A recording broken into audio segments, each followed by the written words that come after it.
Shalom everybody. Today I'm gonna read you a Passover story.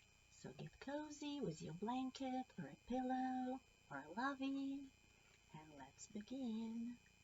The story is called The World Needs Beautiful Things. And it's written by Leah Berkowitz and illustrated by Danielle Fabry. Beautiful illustrations in this book. Some of you might know the story and maybe you read it before, but as I always say, every time I read a story again and again, I always find something new, something I might have missed before, just like when we read Torah stories from the Torah. So, let's begin. The world needs beautiful things. From the time he was a little boy, Bezalel loved to collect things. His eyes were drawn to shiny stones, colored strings, and even a bug if it had shiny, shimmering green wings. Bezalel brought each treasure home to his beautiful things box.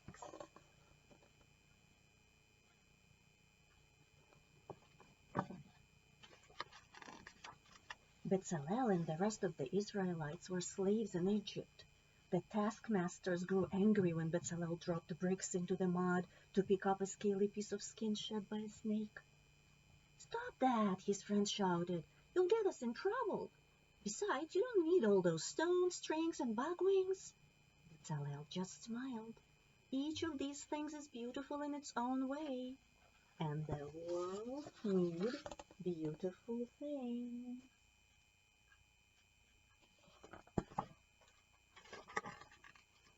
Bezalel never stopped searching for beauty and color.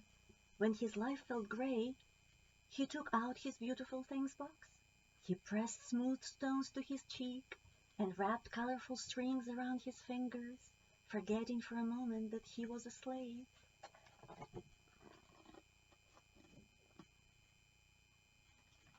One day, Bezalel heard amazing news. Pharaoh was allowing the slaves to go free. But they would have to leave Egypt immediately. The Israelites hurried to pack for their journey.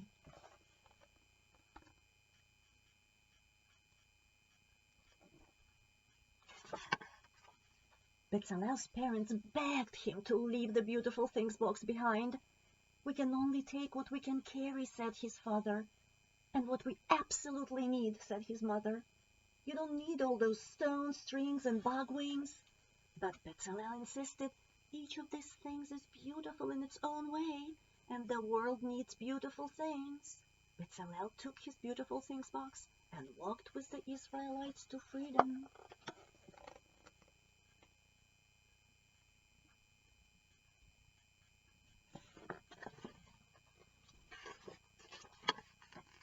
Bezalel saw many beautiful things as the Israelites left Egypt.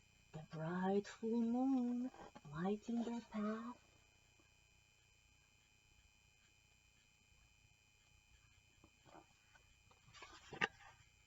Walls of water on either side of them as they crossed the Red Sea.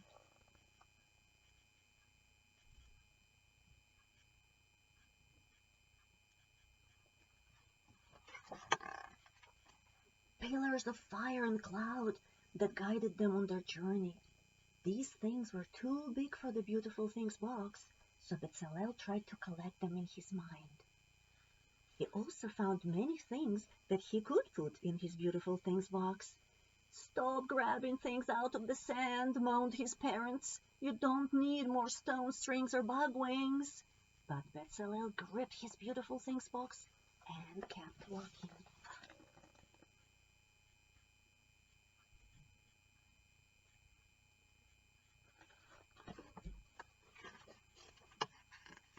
One day, God called to Moses, the leader of the Israelites. "I want you to build a Mishkan, a place for me to dwell, to stay when I visit the Israelites," God told Moses. "It will be like a beautiful room in your house for a special guest." Moses was flustered. "Where are we supposed to find what we need to build your house, God? We left Egypt with nothing. and we're in the middle of the desert. The Israelites can bring me gifts, God said, whatever they could offer. What if they don't have anything beautiful? Moses asked. Everyone can find something, God promised, if they know where to look.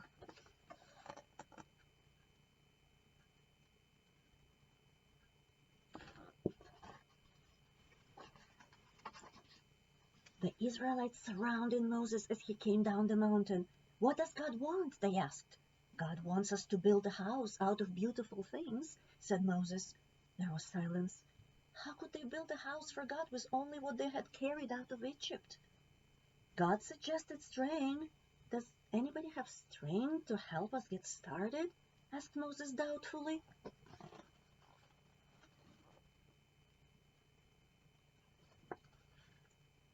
I have string, said a small voice. Everyone turned to look as Bezalel stepped forward, clutching his beautiful things box. I have red, blue, and purple. What color does God want?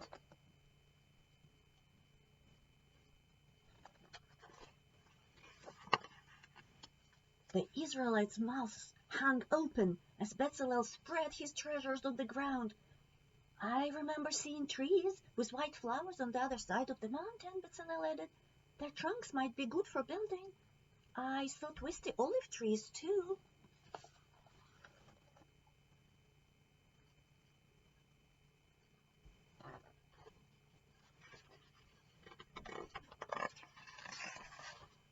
Then something strange happened. The Israelites began to see blossoms poking out of the prickly cacti and the twisty olive trees and the feet of the forbidden mountains. They started their own beautiful thing boxes and brought them to Bezalel.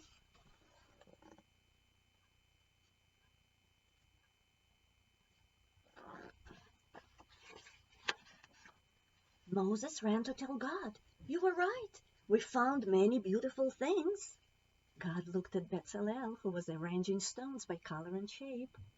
"Bezalel," said God, "you will design the Mishkan." Bezalel's heart pounded. "Me?" "Yes," said God. "You love beautiful things. You found them in Egypt. You found them in the desert. You will build my dwelling place because I love beautiful things too."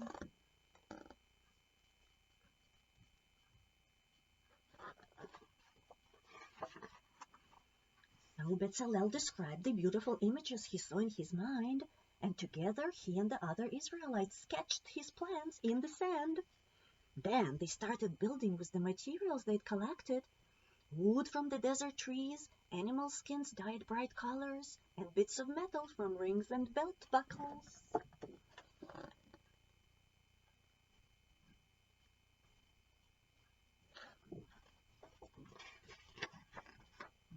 And when the structure was complete, they wove tapestries, made lamps, crushed olives for oil, and mixed spices for incense.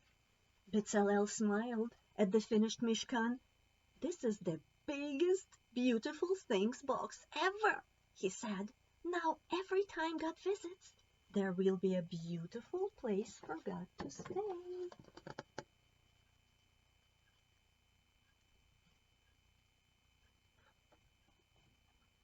The end.